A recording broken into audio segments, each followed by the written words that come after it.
conversar, então já estou aqui aparecendo para vocês, né? E já estou compartilhando aqui. Estão conseguindo ver aí o slide, gente, sobre cidadania e direitos? Estão vendo meu slide?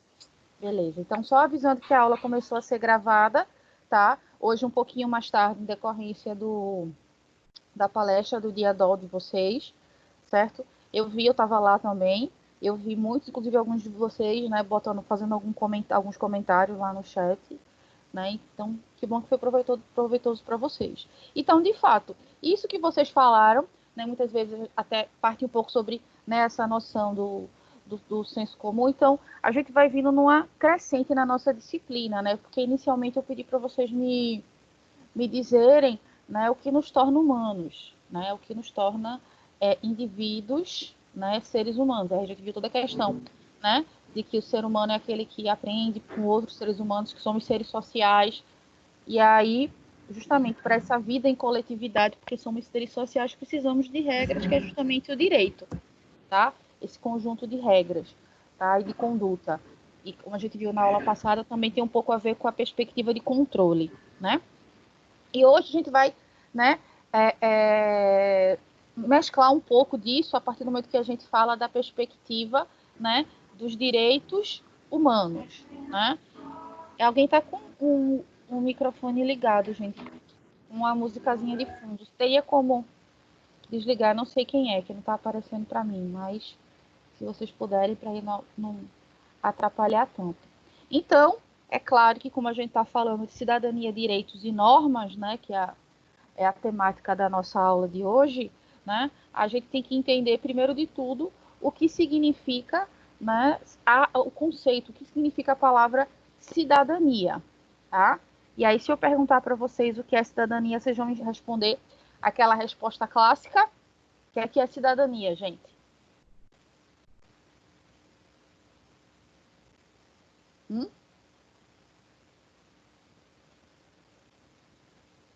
O que seria cidadania? Eu creio que cidadania, professora, seria o indivíduo fazer parte daquela sociedade, daquela cultura, ou, né? Eu acho que se for uma questão mais assim, sociedade ou comunidade, né? Fazer parte daquela sociedade ou comunidade, talvez seria cidadania, ter os direitos também garantidos naquela cidadania. Direitos e deveres, né? Não é só direitos e deveres. Direitos e deveres. Exato. Infelizmente, não é simplesmente participar de um determinado grupo que te confere cidadania, né? Basta a gente olhar isso, né? Olhar um pouquinho, né? Olhar para o passado, historicamente, grupos que ficaram por muito tempo marginalizados da cidadania, faziam parte do grupo, mas não tinham direitos nem deveres, justamente porque eles não tinham sua cidadania reconhecida.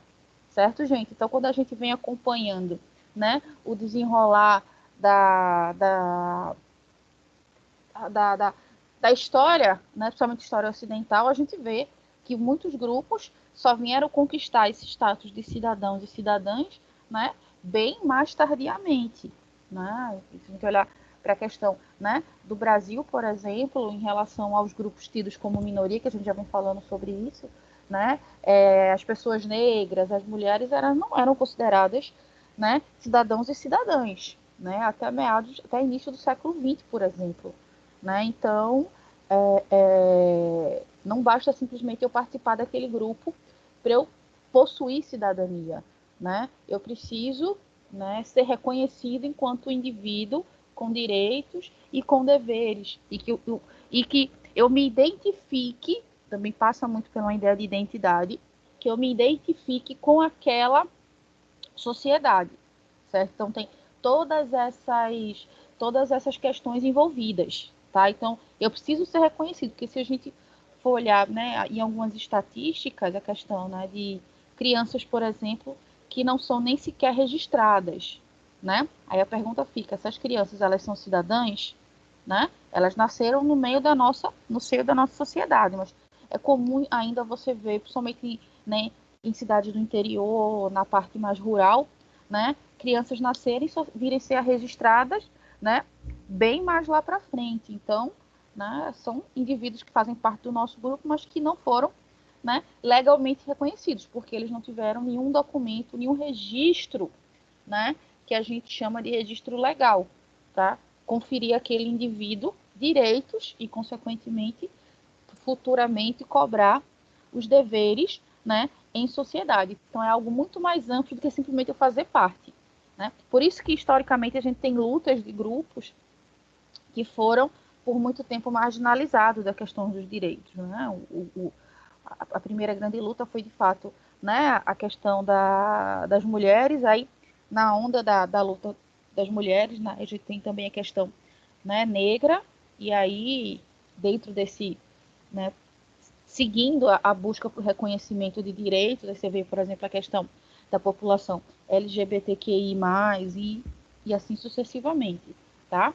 Então, a questão da cidadania, ela é justamente a ideia de eu fazer parte de um grupo, mas eu ser reconhecida enquanto pertencente àquele grupo, porque eu sou dotada, né, de direitos e deveres reconhecidos legalmente falando, tá? Então, por isso que a luta por direitos é uma luta, de fato, por reconhecimento, ou seja, para eu poder ser reconhecida enquanto uma pessoa que existe na sociedade, eu preciso ser reconhecida enquanto uma cidadã, enquanto um cidadão. Por isso que, como eu reforcei já para vocês, a ideia das lutas de grupos, né, tidos como minorias ao longo do tempo, justamente para a busca por esse reconhecimento. E nós estamos aqui, nós existimos. E se você reconhece que nós existimos, então você tem que reconhecer que nós temos algumas demandas, por exemplo. Tá? Então a luta pela cidadania, ela é, né, justamente a luta por reconhecimento. E aí a gente tem, né, um breve histórico acerca da cidadania e dos direitos humanos, né, só passam, né, a ser garantidos na modernidade. Mas essa ideia de cidadania, ela remonta, né, ao surgimento da política propriamente dita, né? Então, quando você pega autores específicos que trabalham com o conceito ou com a perspectiva, né, da própria cidadania em si, aí você vai ver que vai remontar até a Grécia Antiga, né, milhares de anos atrás, né? Justamente, né, quando a gente pensa o surgimento da vida em coletividade de forma mais complexa, né, na formação das primeiras cidades-estados, né? E aí os indivíduos que faziam parte eram tidos os cidadãos, que viviam nas cidades, certo? As cidades-estados gregas. Então, o conceito ocidental que a gente utiliza hoje, ele nasce lá atrás, na Grécia.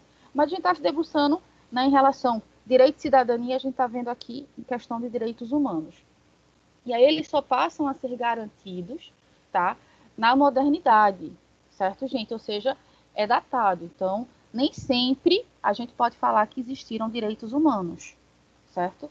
E aí, se a gente olha para o passado, as relações, por exemplo, trabalhistas, as relações de exploração, né, de um povo sobre outro, não existia um código que tentasse minimamente, né, organizar essas relações. Então, o que a gente vê no passado são muitas guerras, invasões, né, países dominando outros países, enfim.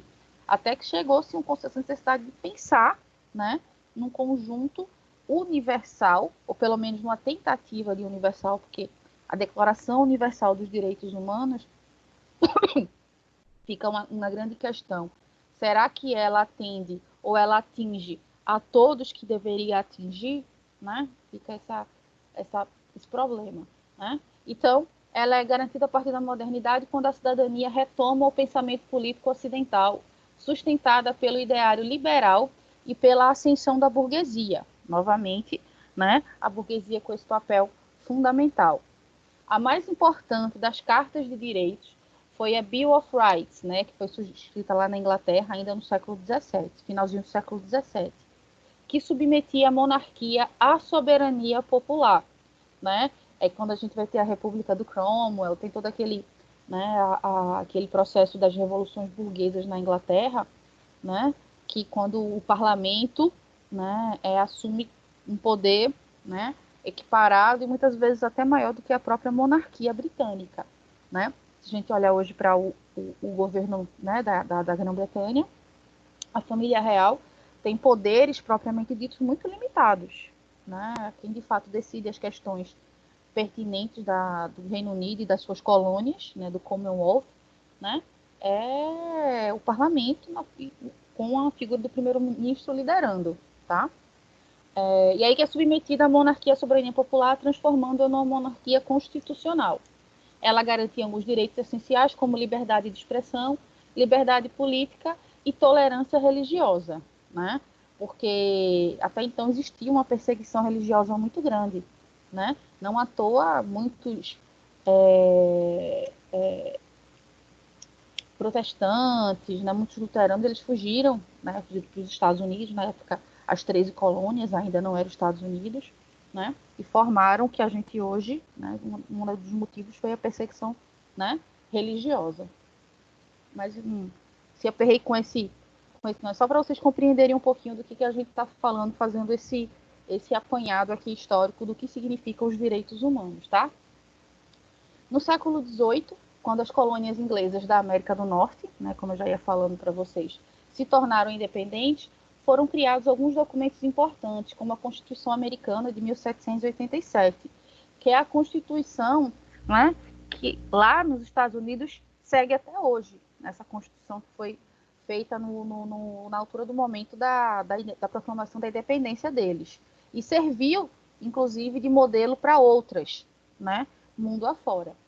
Esta estimulava a busca da felicidade, da liberdade individual, da livre iniciativa e a defesa do federalismo, né? Que é justamente a autonomia relativa das regiões, estados, províncias, cantões, municípios, em relação ao poder central. E essa é uma característica muito grande da República Americana, né? O federalismo, os estados da federação, no caso aqui eram as 13 colônias, né? Elas tinham, né? Tinha a Constituição máxima, mas tinha muita liberdade entre essas colônias. Maria do Carmo está falando aqui no chat que a Andrea está com dificuldade para entrar na plataforma. Eu não sei. Eu teria que convidá-la, é isso, gente? Alguém pode convidar a Andrea para ela entrar? Se alguém souber como fazer isso, eu agradeceria. Deixa eu ver. Porque ela não está aparecendo aqui para mim, para eu convidá-la. Pronto, tá aqui. Andrea Honório. Eu acho que eu mandei o convite para ela. Ver se ela consegue entrar.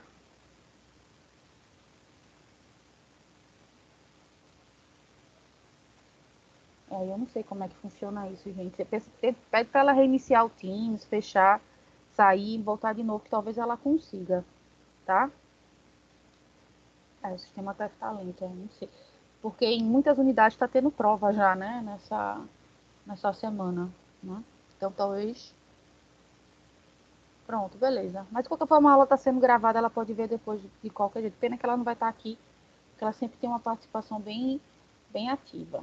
Bom, embora, voltando aqui, né, a discussão que a gente estava tendo, embora garantisse liberdade de culto, de palavra, de imprensa e de reuniões pacíficas, ainda provinham a distinção entre, né, os seres humanos, já que não aboliram a escravidão. Então, é aquela ideia, né? Olha, bonito, né? A Constituição americana pregava a busca pela felicidade, a liberdade individual, livre iniciativa, aquela coisa toda.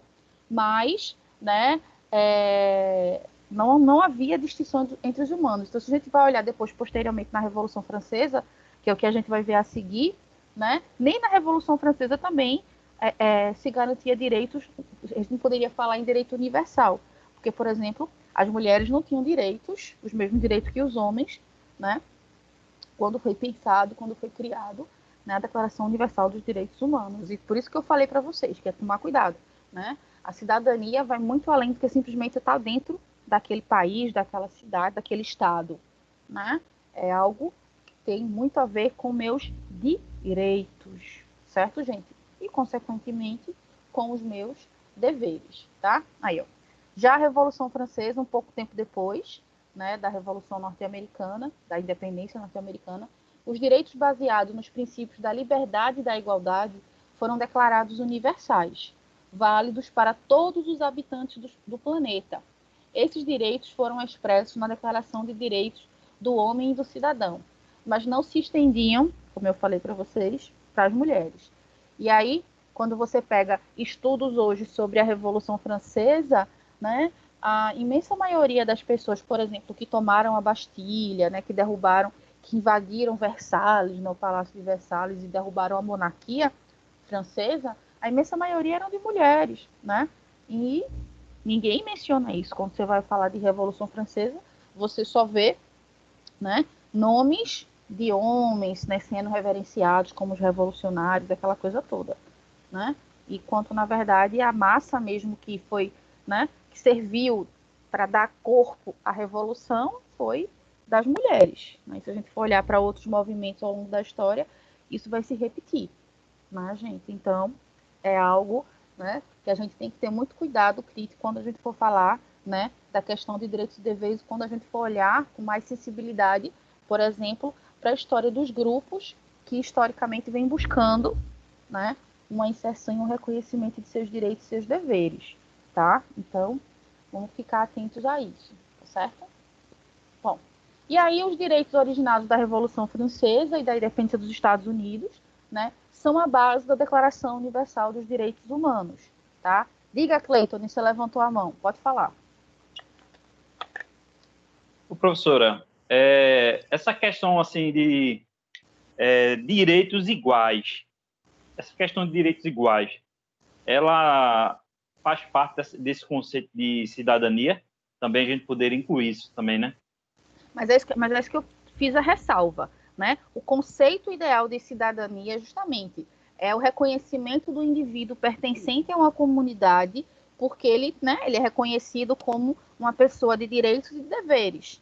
Mas esses direitos e deveres, eles historicamente nem sempre foram entregues a todas as pessoas, né? Se você olha, por exemplo, para a Grécia Antiga, para a cidade de Atenas, né, o berço da democracia, né? Se você olha para Atenas, quem que era considerado cidadão? Era a minoria da população, era considerada cidadã, que ia lá para a Ágora, né, para a praça, decidir as questões, votar, né? Ou no Senado Romano. Quem que fazia parte, né? Eram só os patrícios, né, os patriarcas, né? Daí surgia a noção do que a gente chama hoje do patriarcado, né? Essa cultura onde os homens comandam, né? Justamente remonta aos patriarcas, né? Da Grécia Antiga e de Roma. Então eram esses patrícios que eram os homens ricos, que eram considerados cidadãos. Então, os escravos, as pessoas pobres, as mulheres não eram consideradas. Então, a maioria da população de Atenas não era cidadã, né? Então, a gente tem que entender, né, os fenômenos, como é que esse processo se deu, tá certo? Aí eu estava falando aqui, né? A base da Declaração Universal dos Direitos Humanos foi formulada pela ONU, né, em 1948, justamente após a Segunda Guerra Mundial, né? A necessidade de se estabelecer algum tipo de documento, porque as tensões mundiais elas eram absurdas e as atrocidades cometidas nas duas primeiras guerras, nas duas grandes guerras, né, suscitaram a necessidade dos países se reunirem e pensar de um jeito para garantir o mínimo, né, de coesão e de convivência após, né, tudo de tenebroso que aconteceu, né, nas duas grandes guerras. Um exemplo disso, por exemplo, é um país se achar no direito, né, primeiramente Japão atacando os Estados Unidos, né, e os Estados Unidos revidando sem pena, né, dando voadora na caixa dos peitos dos japoneses, soltando 2 bombas atômicas, matando,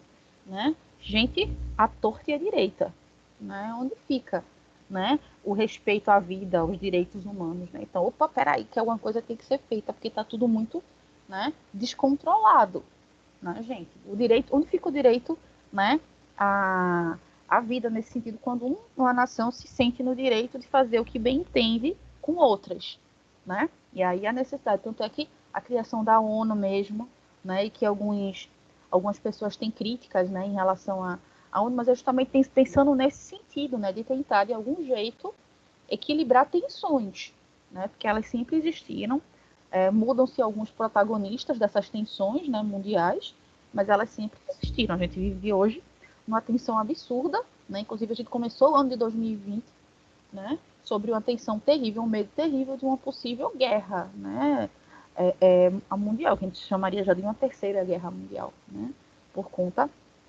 em relação à Coreia, à China, em relação aos Estados Unidos, né? Então seria algo muito sério, né, porque são países extremamente poderosos, né, e que muito provavelmente não iriam se fazer de rogados para usar o que tinham de mais intenso e poderoso em termos de armamento. E aí é a questão das bombas de destruição em massa, né? E certamente seria uma catástrofe sem tamanho, né, gente? Então, a ONU tenta, né, junto com outros órgãos internacionais, buscar esse equilíbrio dessas tensões mundiais, tá? E aí, ó, a ONU buscava evitar conflitos dessa escala, que acontecesse novamente, né, e assegurar condições dignas de vida a toda a humanidade. De acordo com essa concepção universalista, os direitos humanos estão acima de qualquer poder existente, seja do Estado, seja dos governantes, tá? E aí foi quando eu perguntei, logo lá no início da disciplina, que eu pedi o filme, né, o Flow do Deserto, né? Será que ali, né, os direitos humanos não estavam sendo respeitados? Ou será que aquela cultura deveria ser, né, mantida? Não à toa que a Waters, né, a modelo, ela vai dar o seu depoimento aonde, né? Justamente no salão principal de uma assembleia da ONU, para os representantes de vários países do mundo ouvirem, né, a realidade do que estava acontecendo no país dela. Né? Se a gente para para pensar, ela era de um país extremamente pobre, no continente mais pobre, né, do mundo, né? Ela era da Somália, na África. Então, as pessoas muitas vezes não estavam nem aí para o que estava acontecendo lá. Foi preciso ela chegar e dar aquele depoimento para as pessoas pararem e olharem para aquela realidade e aí sim buscarem combater, né, aquele tipo de prática que a gente viu no filme. Isso é só um exemplo, tá? Dentre tantos outros, certo, gente? Alguém tem alguma dúvida? Tá tranquilo aí para a gente ir seguindo? Então pronto. Aí a gente vai sim, ver professora. Agora. Beleza. É porque eu tô falando um pouquinho rápido, não sei, pode ser que fique alguma coisa confusa para vocês, mas qualquer coisa que vocês não estejam entendendo, certo? Eu aviso. E quem pegou o texto, quando a gente fala essa questão dos direitos, né, humanos, quem viu o texto que eu separei para hoje para vocês, ele fala muito da questão da Indonésia, ali da Polinésia, né, a questão da colonização, né, será que os direitos dos nativos foram respeitados?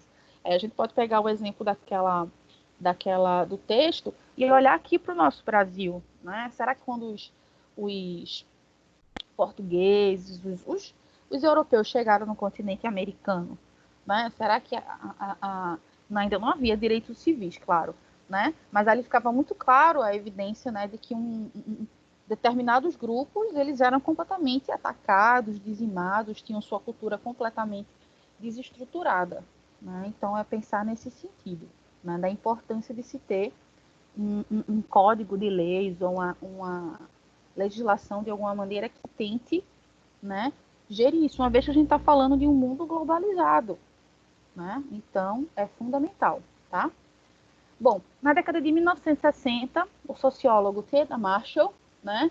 Esse Marshall, ele é a referência se você quiser estudar sobre o conceito de cidadania, sobre o conceito de direitos dentro da cidadania. Então, ele é um texto já antigo, né, como vocês estão vendo, então provavelmente deve ter online para vocês baixarem, né, o texto, o material do Marshall, tá? Analisou a relação entre cidadania e direitos em um contexto histórico, tá? Aí é justamente quando a gente faz essa conexão, tá?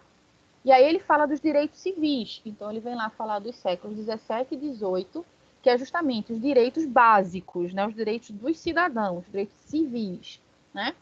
Direito à vida, à liberdade, à propriedade, à segurança, à liberdade religiosa e de pensamento, à liberdade de ir e vir e à justiça, que deveria salvaguardar todos os direitos anteriores. E aí já vem elevando, né, esse status, né, da justiça enquanto mantenedora, certo? Dessa ordem, né? De garantir que todos esses direitos civis aqui eles sejam aplicados e respeitados, né, gente? Nesse momento, o cidadão era um indivíduo proprietário de bens e de terras, né? E aí a gente está falando da cidadania restrita. E quem é que tinha bens e quem tinha terras, né? Nesse período aqui da história era a galera, né? Com dinheiro. Então, nem todo mundo, a maioria da população, por exemplo, não tinha. Se você for olhar, né, antes da Revolução Francesa, que o Estado francês era dividido em 3 estados, né?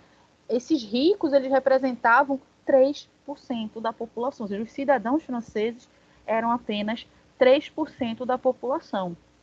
97% não tinha direitos. Né? Então, imaginem, né, as tensões. Por isso também eclodiu aquele movimento, né, que a gente conhece, né, tão marcante, tão um divisor de águas, inclusive, né, em várias questões no que diz respeito, né, à política, à cultura, à própria questão econômica, né? Bom, e aí a gente tem os direitos políticos. Oi, mas direitos civis e direitos políticos não são as mesmas coisas? A gente tem que entender que os direitos civis eles vêm primeiro, certo? Os direitos políticos, né, eles vêm depois, tá? Não estou dizendo que um é menos ou mais importante que o outro, é só uma questão realmente, né, de momento, né? Eu preciso ter esse para poder conseguir ter esse, certo? Eu preciso ser reconhecido enquanto cidadão para poder ter acesso, né, a um novo conjunto de direitos, que são os direitos políticos. Assim. Então, no século XX, eles estão relacionados à formação do Estado democrático, esse Estado que a gente, né, conhece hoje, em grosso modo, em praticamente todo o Ocidente, tá? Representativo e envolvem direitos eleitorais. Até quando a gente vai estudar, né, acho que vocês viram isso em ciência política, né, a questão, né, que a gente tem a sociedade civil e tem a sociedade política, né, e a gente sabe que a sociedade civil não está dentro da sociedade política, mas a sociedade política está dentro da sociedade civil. É um negócio meio maluco de se compreender, mas quando a gente entende o que são, né, direitos civis, direitos políticos e posteriormente direitos sociais, a gente compreende como isso, né, funciona, tá, gente? Então, ó, eles estão relacionados à formação do Estado democrático e envolve direitos eleitorais, a possibilidade de o cidadão eleger e ser eleito, e direitos de participação política. E aí é quando você tem a liberdade para formar e fazer parte de sindicatos, grêmios estudantis, partidos políticos, né? Além do próprio direito a protestar, né? A reivindicar. Porque, apesar de muita gente, às vezes, né, achar que é baderna, que é tumulto, não, é um direito, né, concernido aos cidadãos reivindicarem por aquilo que eles querem, né, que seja mudado, que seja repensado dentro da minha estrutura, né, política, tá, gente? Então percebam, né, que para eu conseguir ter esses direitos políticos, primeiro de tudo tem que ser cidadão. Então, para eu ser cidadão, eu tenho que ter meus direitos civis, né? Então, direitos civis, depois direitos políticos, que está muito relacionado à questão de coletividade. Os direitos civis, eles partem um pouco do indivíduo para o coletivo. E os direitos políticos, né, da polis, né, da vida em coletividade, né, tem a ver com a minha atuação no todo, tá?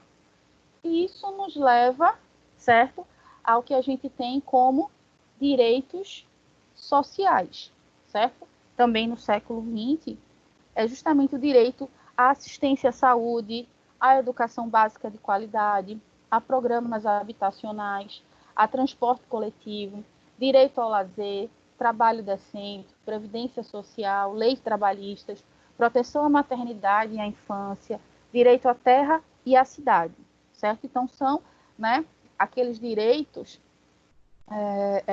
que, se você for olhar para eles, não sei se vocês vão discordar ou não de mim, mas se você olhar para esses direitos, eles estão muito relacionados, né, ao Estado. A garantia que o Estado democrático, ele tem de oferecer, como por exemplo aqui, ó, direito à assistência à saúde e educação básica de qualidade, né? Então, por exemplo, a gente pega a nossa Constituição, tá lá na Constituição, né, que é que é dever do Estado oferecer para os seus cidadãos, né, toda a educação básica gratuita, né? Deveria ser de qualidade, mas a gente, né, nesse aspecto a gente ainda está engateando nesse sentido, né? Assistência à saúde, certo? Então, é engraçado você ver uma situação dessa e aí você olha para outros países, né? Esse direito à assistência de saúde, né?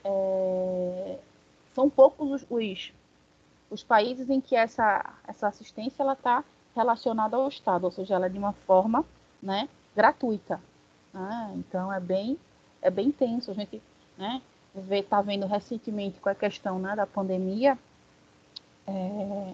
casos, notícias, né, de pessoas em outros países, nos Estados Unidos principalmente, né, pessoal recebendo contas, né, de dezenas de milhares de dólares, recebendo até com 3 dígitos a conta, né, do hospital. As pessoas que tiveram tratamento, né, se curaram, mas não tinham o que eles chamam lá de seguro-saúde, né, que é algo semelhante ao que a gente tem aqui como plano de saúde. Né? Então, se a pessoa não tinha isso, a pessoa está ferrada. Né? A gente viu até caso de um cara que roubou uma besteira, né, nessas lojas de conveniência, simplesmente para poder ir para ser preso e ter tratamento, porque dentro da prisão, né, ele tem direito a tratamento médico. O cara cometeu um crime para ser preso, para poder ter direito a tratamento médico na prisão. Né? É uma coisa meio surreal. Mas, né, e aí a gente olha para a nossa situação aqui, né, mesmo precária em relação ao Sistema Único de Saúde, a gente tem, né, a oferta ou a possibilidade de ter algum tipo de atendimento, né, sem custo algum, né, sem custo algum diretamente, porque indiretamente ali o dinheiro que vai estar financiando aquilo é um dinheiro dos impostos de todo mundo. Né? E aí a gente tem dizendo que estes direitos são assentados no princípio da igualdade, novamente, mas não podem ser considerados universais, pois variam conforme as sociedades, que é isso que eu estou falando como exemplo aqui, né, do direito à assistência à saúde. No entanto, são interdependentes. A falta de um, né, vai justamente comprometer os demais. Né? Se a gente olhar aqui, se o cara não tem uma saúde de qualidade, então dificilmente ele vai conseguir os demais. Se ele não tem direito a uma educação básica de qualidade, dificilmente ele vai conseguir, né, essas outras questões. Aí vocês veem, por exemplo, o transporte coletivo, né? Aqui a gente usa a expressão, né? O transporte público, né? Só que o transporte no Brasil ele não é público, ele é privado, né? A gente usa a expressão errada, né? Porque o transporte público, não, você paga relativamente caro, né? Para poder se locomover, né, nas nossas cidades. Então é meio surreal a gente usar essa expressão transporte público, né, gente? Tranquilo aí, gente, vocês estão tão caladinhos hoje. Foi a palestra, foi que cansou vocês? Não, professora, tá tranquilo. Vocês são tão participativos, de vez em quando vocês estão levantando a mão distante. Hoje está uma calmaria só. Esse transporte público aí é devido ao fato de que todos usam, né? Não é uma coisa particular, por exemplo, que só o motorista usa. Não faz sentido. E transporte particular nenhum, professora, tem direito à gratuidade. Como é o caso dos ônibus aqui. Se você for idoso ou tiver o vale transporte ali de escolar, você anda gratuitamente.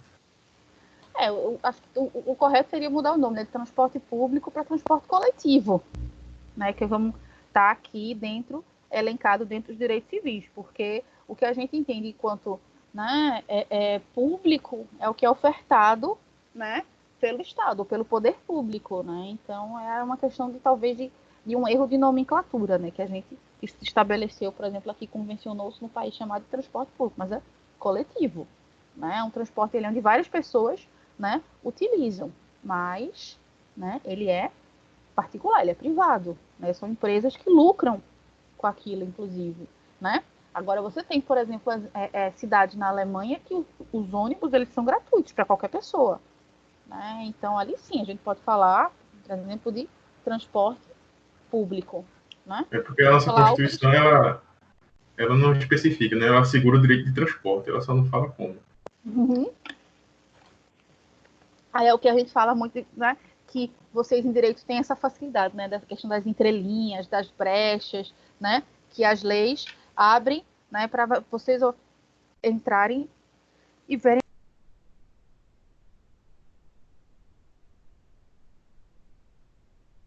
A professora ficou mudo.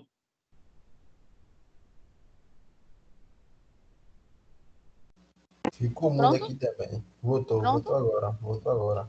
Não sei se alguém Voltou. apertou o mudo para todo mundo ou sem querer esbarrei, né? Eu tava falando que eu tava com vontade de espirrar. Mas bora lá. Direitos no século XX, né? Século passado, e os direitos agora na atualidade, né? Bom, no final do século XX e início do século XXI surgiram outros direitos, além desses que a gente já viu, né? Os civis, os políticos e os sociais, outros direitos começaram a surgir por conta de demandas, né, de mudanças, né, no mundo, mudanças na sociedade. E aí está justamente relacionadas, né, a segmentos e situações sociais específicas. E aí a gente vem a questão, né, tais como direitos dos povos ou da solidariedade. Vocês já tinham ouvido falar sobre isso? Direitos dos povos ou das sociedades? Vocês já viram algo ou já discutiram algo sobre isso?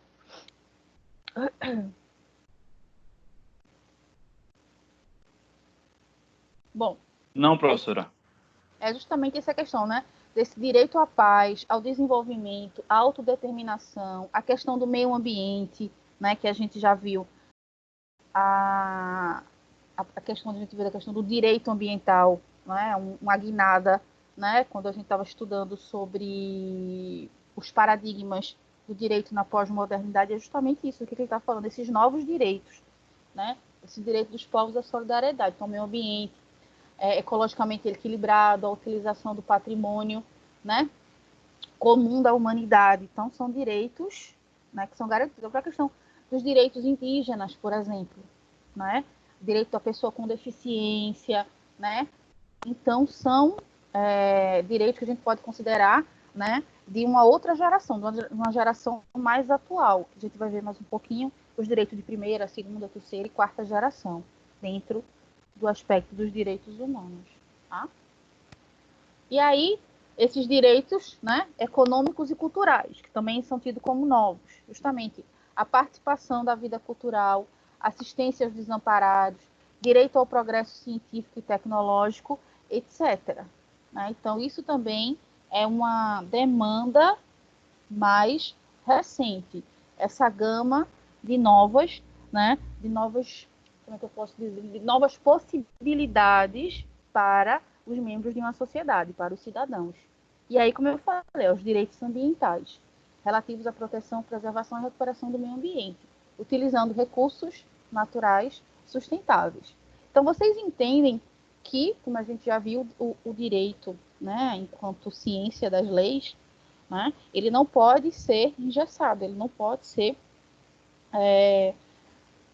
averso a transformações. Até porque, como ele é um fenômeno social, ele é uma criação humana, uma criação da sociedade, então ele deve acompanhar, né, as transformações e as demandas dessa sociedade. Então, por exemplo, né, no que diz respeito ao meio ambiente, é urgente a preocupação que as pessoas estão cada vez mais, né, precisando ter, alertar sobre as questões ambientais, que os recursos naturais eles são finitos no nosso país, no nosso planeta, né?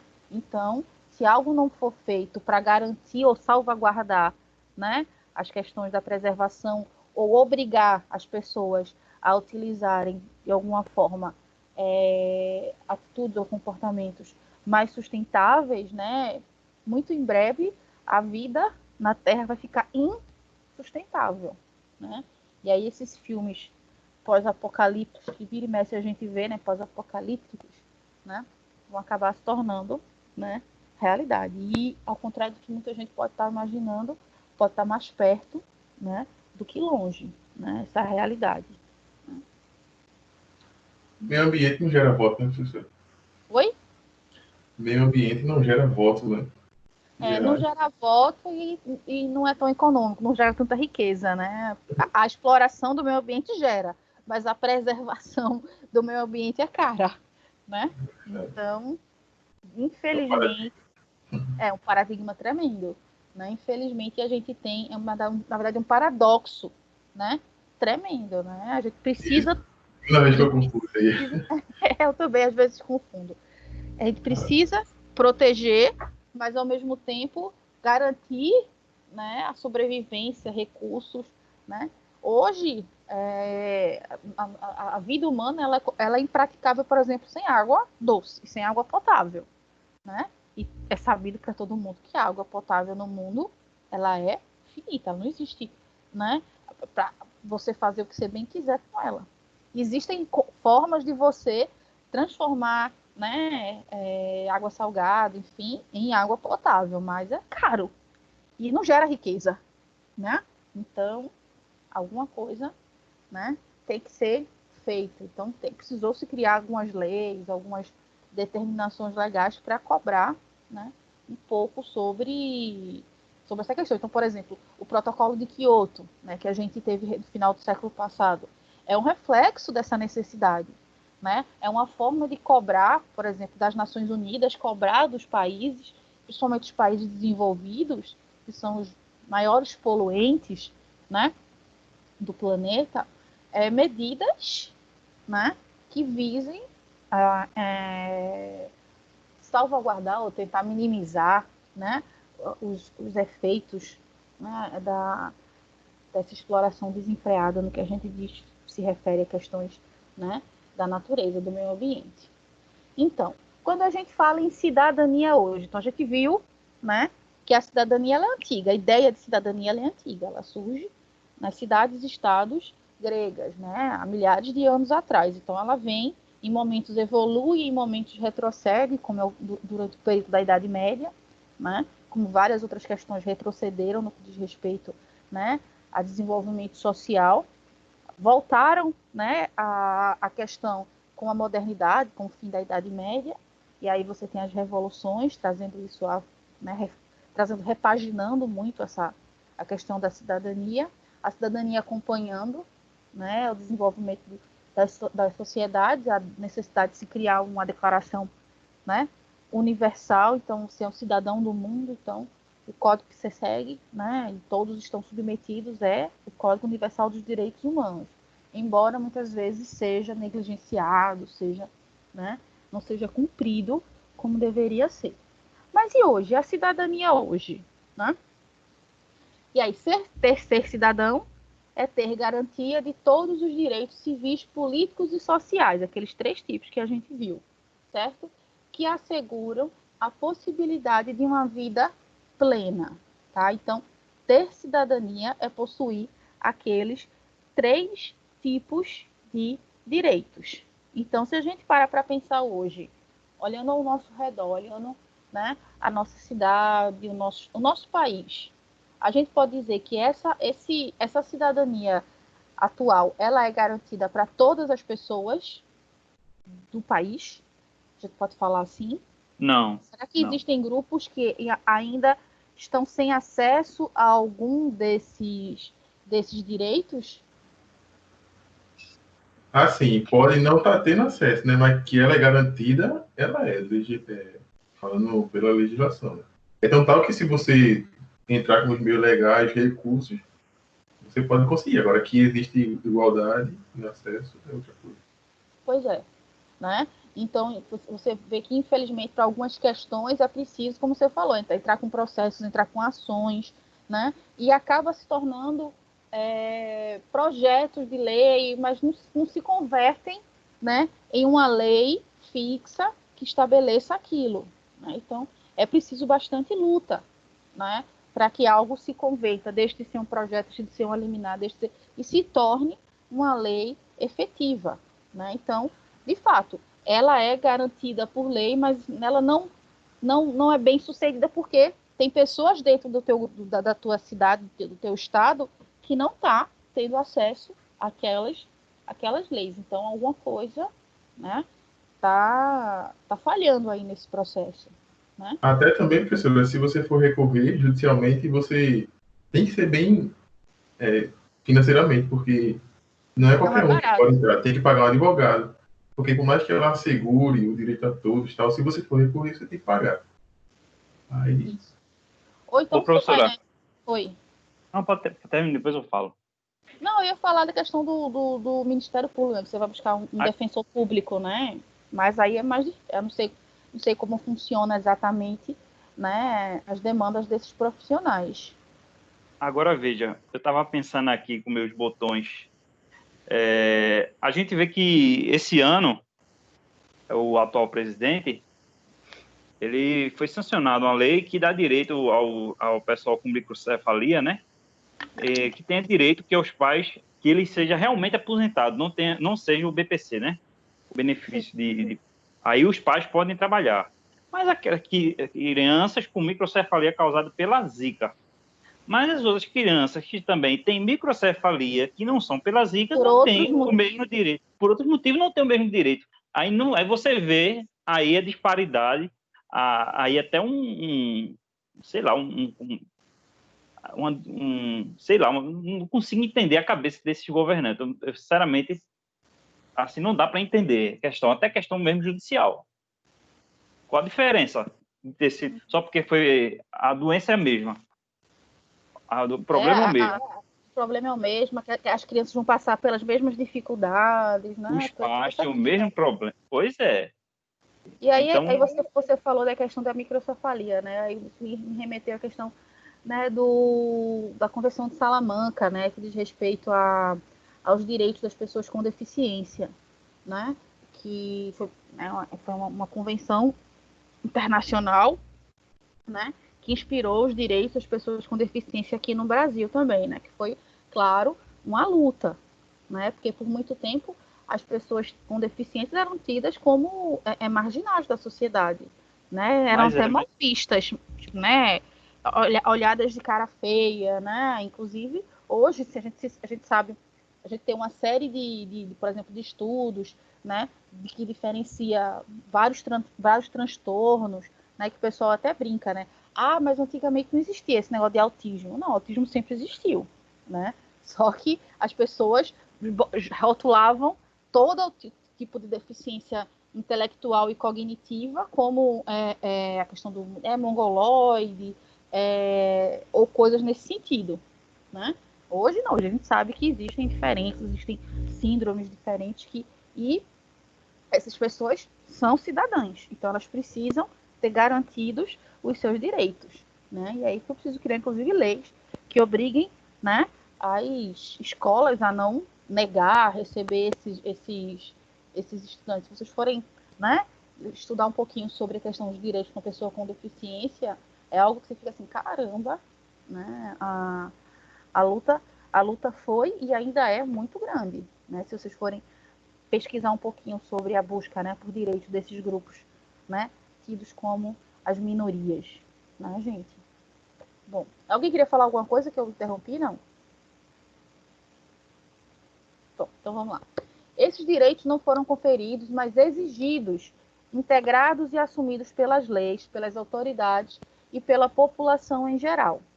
A cidadania também não é dada, mas construída, vejam só, em um processo de organização, participação e intervenção social de indivíduos ou de grupos sociais. É justamente, né, aqui também caberia uma discussão, por exemplo, sobre movimentos sociais, né, a questão da sociedade civil organizada, né, que é justamente a questão dos movimentos sociais. Tem muita gente que, né, por não compreender de fato o que significa, vira cara, acha que é oportunismo, enfim, né? O ideal é a gente tentar entender direitinho o que significa, né, os movimentos sociais, até mesmo para entender que é justamente isso que essa lâmina está falando, está trazendo para a gente, né?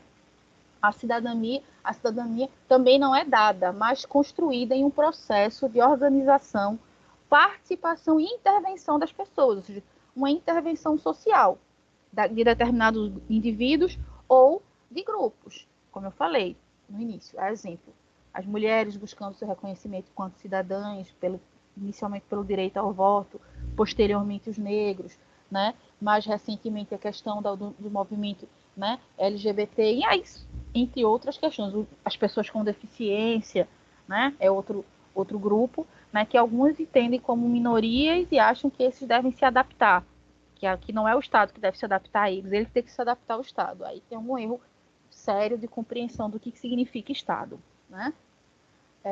Só na constante vigilância dos atos cotidianos o cidadão pode apropriar-se desses direitos, fazendo-os valer de fato, tá? Então, como a gente viu, entre outras coisas, é garantido o direito, por exemplo, a manifestações, a reivindicações, a população na rua para buscar seus direitos, né? Ou alertar a sociedade civil para alguma questão de exploração e de desigualdade, faz parte.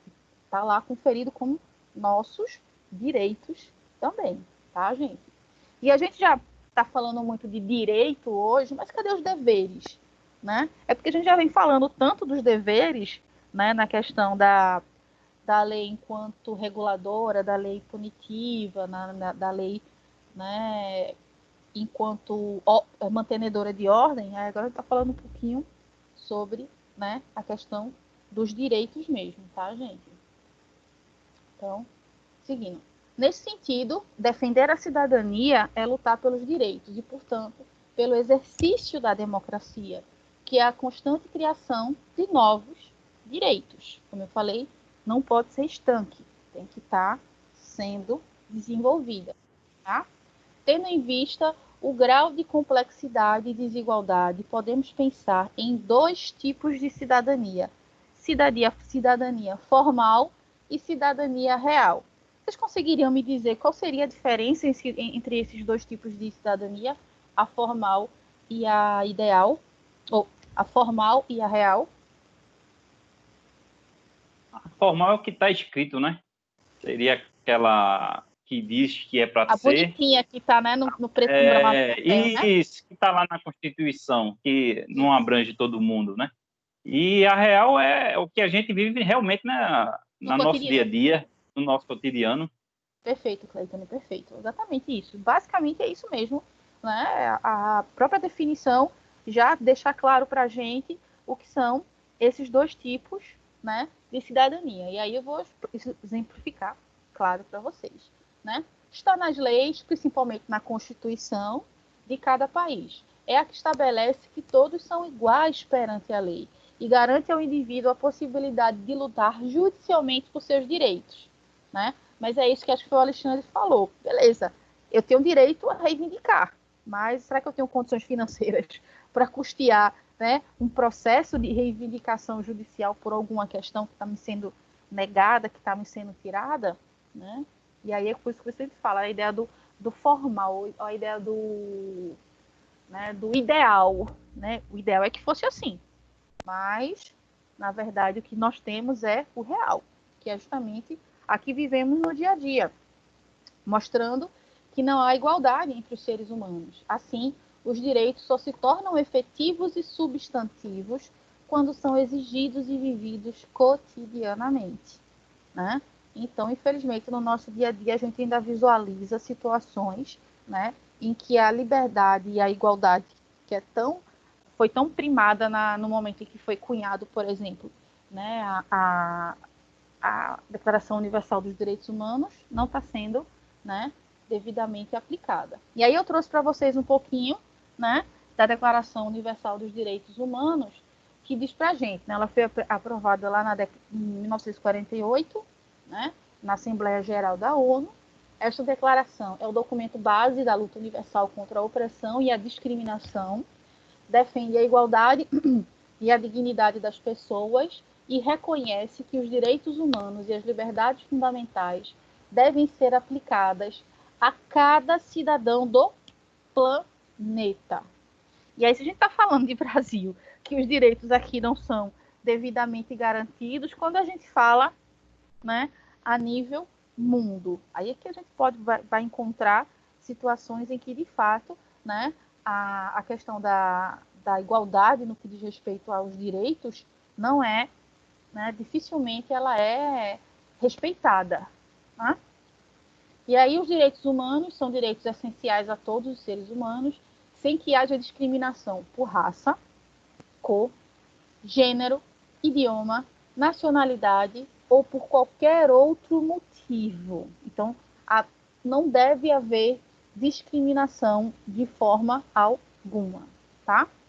A garantia dos direitos humanos universais é feita por lei, na forma de tratados e de leis internacionais, por exemplo. Então, é muito comum você estudar muito sobre essas questões quando você, né, escolhe, por exemplo, uma carreira diplomática, né, ou a questão do direito internacional. Né? É fundamental a gente vocês terem esse domínio do que diz respeito, né, às instituições, aos mecanismos, né, relacionados à Declaração dos Direitos Humanos. Tá? E aí, passando para cá, para o próximo slide. Seguindo aqui sobre, né, a Declaração Universal dos Direitos Humanos, né, são universais e naturais. Então, tem essas duas, né, determinações, que eu acho que foi isso que vocês estavam falando mais cedo, quando eu perguntei a vocês sobre direitos humanos. Aí o Dalmi está falando alguma coisa aqui no chat.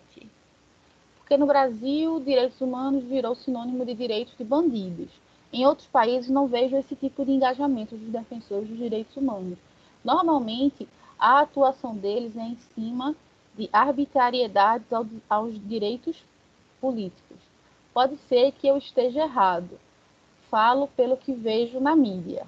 Mas a gente também tem que ter cuidado com aquilo que, né, às vezes é ventilado, né, na mídia, em relação à questão, né, de direito de bandido, só defende bandido, direitos humanos, só defende bandido. É aquela máxima do direito mesmo, gente. Todo mundo é inocente até que se prove o contrário. Ou todo mundo tem direito a uma defesa justa até que se prove o contrário.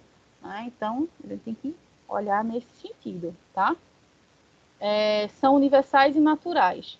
Não são universais porque no sentido de que aquilo que é considerado um direito humano no Brasil também deverá sê-lo com o mesmo nível de exigência, de respeitabilidade e de garantia em qualquer país do mundo.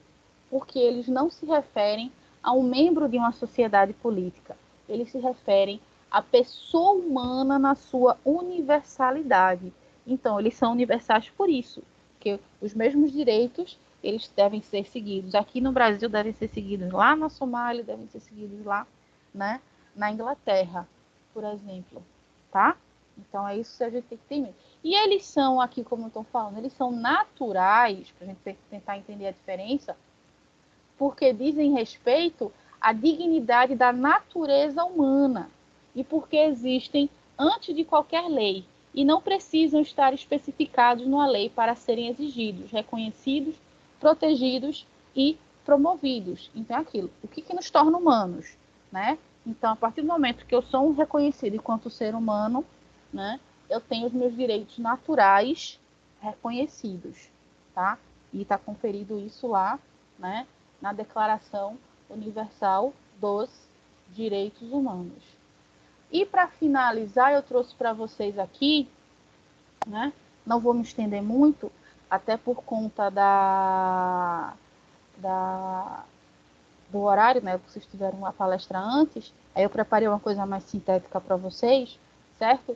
A gente vai finalizar aqui com justamente a questão dos direitos, das gerações dos direitos humanos, né? Primeira geração, segunda, terceira, quarta. Eu acho que está um pouco pequenininho para vocês, mas não se preocupem que eu disponibilizo. Isso aqui é uma imagem que tem na internet, todo mundo consegue achar essa imagem fácil.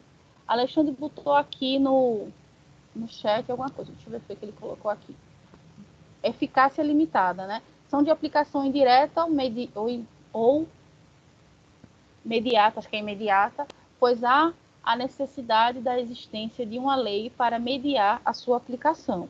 Isso, né? É preciso essa eficácia limitada, ela é imediata mesmo, porque tem a imediata, que ela é aplicada no mesmo momento, e tem a mediata, Certo. Aí é o caso que a gente estava falando, porque o direito humano, o direito social, que a senhora falou, ele está assegurado. Porém, não existe uma forma específica de cumprir. Aí a eficácia É muito limitada. genérico, você quer dizer, né? Que ele é muito genérico? Aí, quando ela fala mediata, é porque tem que ter um mediador entre o direito e a sua execução. Aí, como existem vários interesses, vários direitos, várias possibilidades no Brasil, nas comunidades diversas, a justiça não consegue alcançar a todos. Então, as normas complementares vão surgindo para que se cumpra o direito, né? Aí, por exemplo, os direitos humanos são de eficácia limitada, no caso, porque eles precisam de meios para regulamentar eles, a cada situação, a cada caso concreto. Isso, né? Por isso que não é algo que é, como é que eu posso dizer, identificou-se uma falha contra os direitos humanos, não é algo que é automático, vai lá, acaba. E não, é algo que precisa, como você falou, de uma mediação para poder, né, intervir naquela situação, intervir naquele estado, por exemplo, naquele país, né? Quando você se tem questões de direitos humanos, né, sendo como é que eu posso dizer, quebrados, né, sendo rompidos. Porque você tem aí, para além dos direitos humanos, ou aliado aos direitos humanos, enfim, você tem a questão da diplomacia, né? Eu não posso chegando, fazendo de qualquer jeito, né? Senão eu estaria indo justamente de encontro ao que o significado, por exemplo, da ONU e da própria Declaração Universal dos Direitos Humanos, né? Que é justamente para evitar conflitos. Então, eu vou chegando, acabando com tudo? Não, é um processo, né? Então, precisa, de fato, dessa mediação, né, que você colocou aqui. Obrigada pela contribuição, Alexandre. Bom, gente, e aí são os direitos, né, a geração dos direitos humanos. O primeiro de tudo, né, a tida como a primeira geração, era a garantia da liberdade. Então, compreende os direitos civis, políticos e as liberdades clássicas, tá? E aí é justamente a questão do momento, e aqui embaixo vem falando para vocês, sei que as barrinhas de vocês estão na frente, mas eu leio aqui do meu, está falando, né, que o cenário que surge os direitos de primeira geração é justamente um momento em que se tem revoluções buscando por igualdade. Aí é quando a gente fala ali da Revolução Francesa, por exemplo, tá? Os direitos da primeira geração. Aí os direitos de segunda geração é justamente aqueles que visam a igualdade.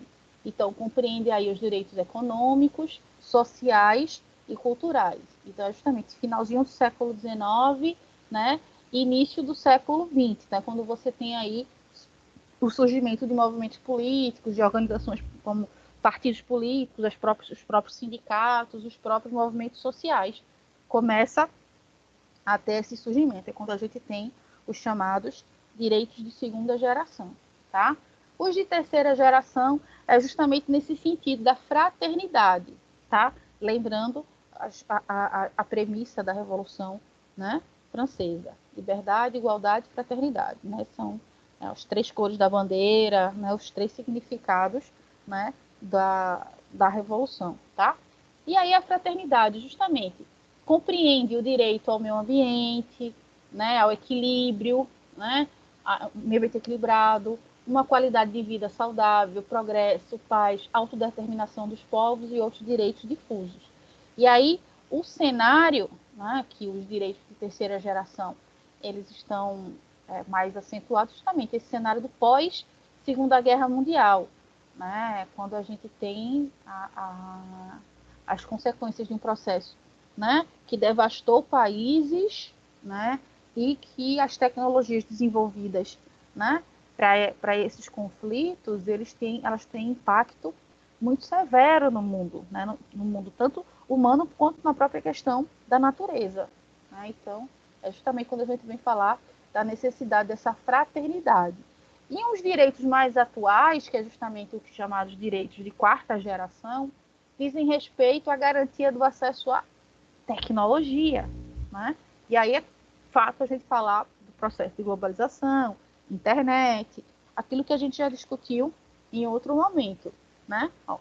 Compreende direitos decorrentes da engenharia genética, direitos tecnológicos, direitos à informação, tá? E é justamente tá aqui nessa...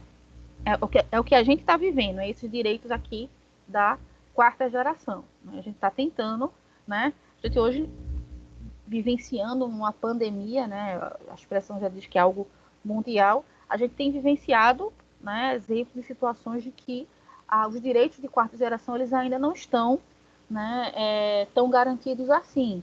Né? Então, por exemplo, o direito à informação ele ainda está sendo ferido, né? Muito. Quando a gente fala aí acesso à tecnologia e direito à informação. Você pega países, por exemplo, aí no mundo que as pessoas não têm direito a se informar como bem quiserem. Né? Você pega, por exemplo, a Coreia do Norte, a própria China, tem essas limitações de acesso à informação. Né? E sem contar o próprio acesso à tecnologia, né? Países periféricos, países, né, os antigos países subdesenvolvidos, né? Menos de 50% das pessoas têm acesso à internet.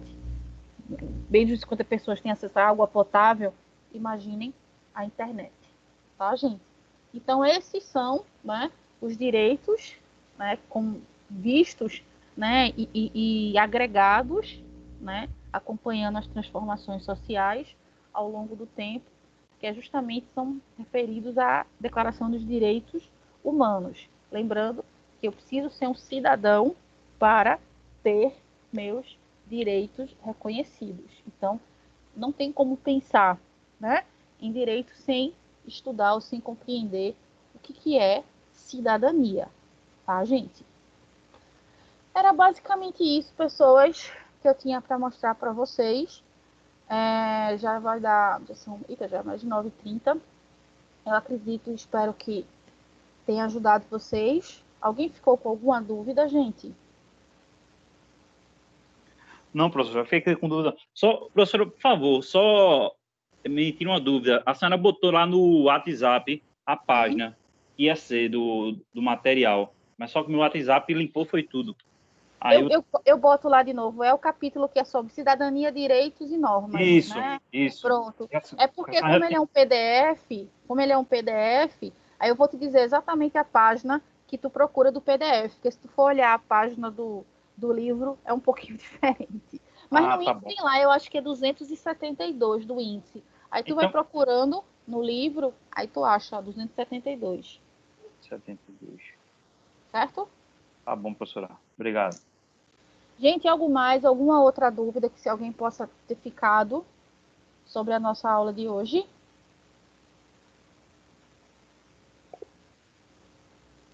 Para mim tá tranquilo. Tranquilo? Não, senhora. Pronto. Então, de qualquer forma, eu agradeço a presença de vocês. Vocês devem estar cansados, né? Hoje foi puxado e vocês tinham até uma revisão antes, mas imagina se tivessem a revisão, a palestra e nossa aula ainda. Seria bem cansativo para vocês. Mas, bom, semana que vem, certo? A gente tem um texto também discutindo, pegando um gancho nisso que a gente está falando hoje. Aí eu vou fazer uma síntese dele para vocês e vou preparar uma revisão, joia? Porque de hoje a 15 é a nossa avaliação de segunda unidade. Eu já falei para vocês, né, como é que vai funcionar a avaliação aos moldes da primeira, né, igualzinho aqui no Teams, né? O horário é justamente o horário da nossa disciplina, né? Agora só vão ser questões de múltipla escolha, tá? Não vão ter questões abertas, certo? Ok, mas nessa revisão a senhora vai, assim, né, dar uma... Vou explanar o que a gente vai trabalhar. Isso. Até porque a segunda unidade tem que contemplar, né, o assunto todo, né, que a gente viu desde o início do semestre. Então é bastante coisa, mas se aperreiem com isso não. Dá para ser tranquilo para vocês. A gente faz uma revisãozinha na semana que vem. Tá joia? Ok. Então, gente, desejo a vocês boa noite, bom descanso, se cuidem, certo? E qualquer coisa, a gente está lá no grupo e a gente se vê na semana que vem. Um cheiro para todo mundo. Tchauzinho.